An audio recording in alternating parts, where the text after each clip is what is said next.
Now let's move on to lesson 2, the approaches to curriculum designing. There are many ways of looking at curriculum and designing one. For our own purposes, let us focus on the most widely used examples. Number 1, subject-centered design. This is a curriculum design that focuses on the content of the curriculum. The subject-centered design corresponds mostly to the textbook because textbooks are usually written based on the specific subject or course. Henry Morrison and William Harris are the few curriculists who firmly believe in this design. As practice, school hours are allocated to different school subjects as science, mathematics, language, social studies, physical education, and others. This is also practiced in the Philippines because a school day is divided into class period, a school year into quarters or semester. Most of the schools using this kind of structure and curriculum aim for excellence in the specific subject discipline content. Subject-centered curriculum design has also some variations which are focused on the individual subject, specific discipline, and a combination of subjects, or disciplines which is broad field or interdisciplinary. Subject design. What subject are you teaching? What subject are you taking? These are two example questions that the teacher and the learner can easily answer. Subject design curriculum is the oldest and so far the most familiar design for teachers, parents, and other laymen. According to the advocate, subject design has an advantage because it is easy to deliver. Textbooks are written and support instructional materials are commercially available. Teachers are familiar with the format because they were also educated using the design. In the Philippine education system, the number of subjects in the elementary education is fewer than in the secondary level. In college, the number of subjects also differs according to the degree programs being pursued. For each subject, a curriculum is being designed. However, the drawback of this design is that sometimes learning is so compartmentalized, it stresses so much the content and forgets about students' natural tendencies, interests, and experiences. The teacher becomes the dispenser of knowledge, and the learners are the simply and the empty vessel to receive the information or content from the teacher. This is a traditional approach to teaching and learning. 1.2 Discipline Design. This curriculum design model is related to the subject design. However, while subject design centers only on the cluster of the content, discipline design focuses on academic disciplines. Discipline refers to the specific knowledge learned through a method which the scholars use to study a specific content of their field. Students in history should learn the subject matter like historians. Students in the biology should learn how the biologists learn. And so with the manner, teachers should teach how the scholars in this discipline will convey the particular knowledge. 1.3 Correlation Design. Coming from a core.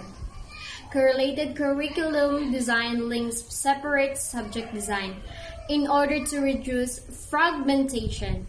Subjects are related to one another and still maintain the identity of the subject. For example, English, literature, and social studies correlate well in elementary level. In the two subjects, while history is being studied, different literary pieces during the historical period are being studied. The same is true with science becomes the core. Mathematics is related to it, as they are taken in chemistry, physics, and biology. Another example is literature as the core and art, music, history, geography will be related to it. To use correlated design, teachers should come together and plan their lesson cooperatively. 1.4 Broad Field Design or Interdisciplinary. Broad fields or interdisciplinary is a variation of the subject-centered design. This design was made to cure the compartmentalization of the separate subject and integrate the contents that are related to each other.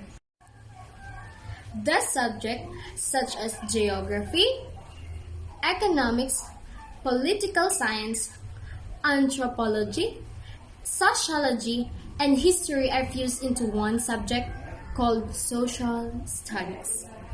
Language arts will include grammar, literature, linguistics, spelling, and composition, sometimes called holistic curriculum. Broad fields draw around themes and integration. Interdisciplinary design is similar to thematic design, where a specific theme is identified, and all other subject areas revolve around the theme. The second type of curriculum design model is the learner-centered design. Among the progressive educational psychologists, the learner is the center of the educative process. There are three examples of curriculum design which are learner-centered. The first is the child-centered design. In the child-centered design, learners interact with the teacher and the environment. Thus, there is a collaborative efforts on both sides to plan lessons, select content, and do activities together. The second example is experience-centered design. Experience-centered design believes that the interests and needs of the learners cannot be pre-planned.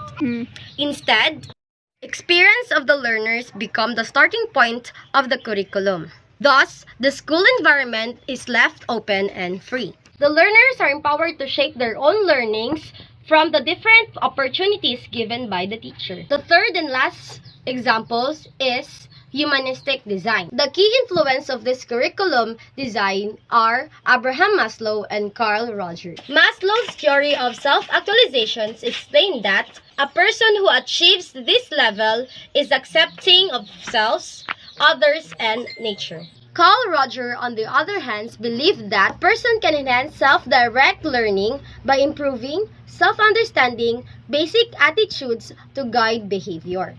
This only means that in humanistic design, the development of self is the ultimate objectives of the learning. It considers the cognitive, affective, and the psychomotor domains to be interconnected and must be addressed in the curriculum. It stresses the development of the positive self-concept and interpersonal skills. Good day, everyone! My topic is all about the problem-centered design. What is a problem-centered design? The problem-centered design draws on social problem, needs, interests, and abilities of the learners. In this curriculum, content cuts across subject boundaries and must be based on the needs, concerns, and abilities of the students.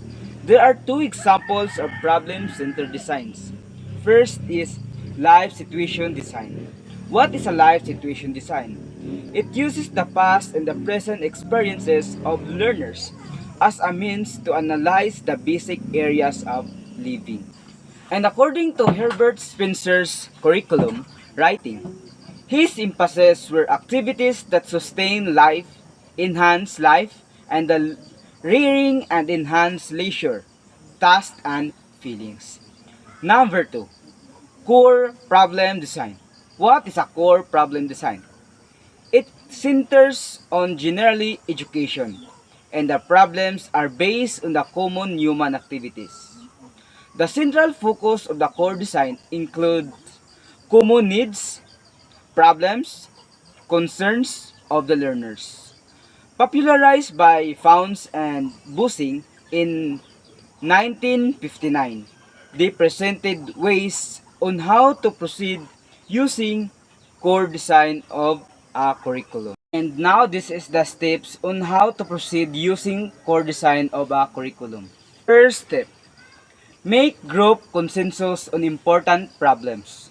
Second, develop criteria for selection of important problem.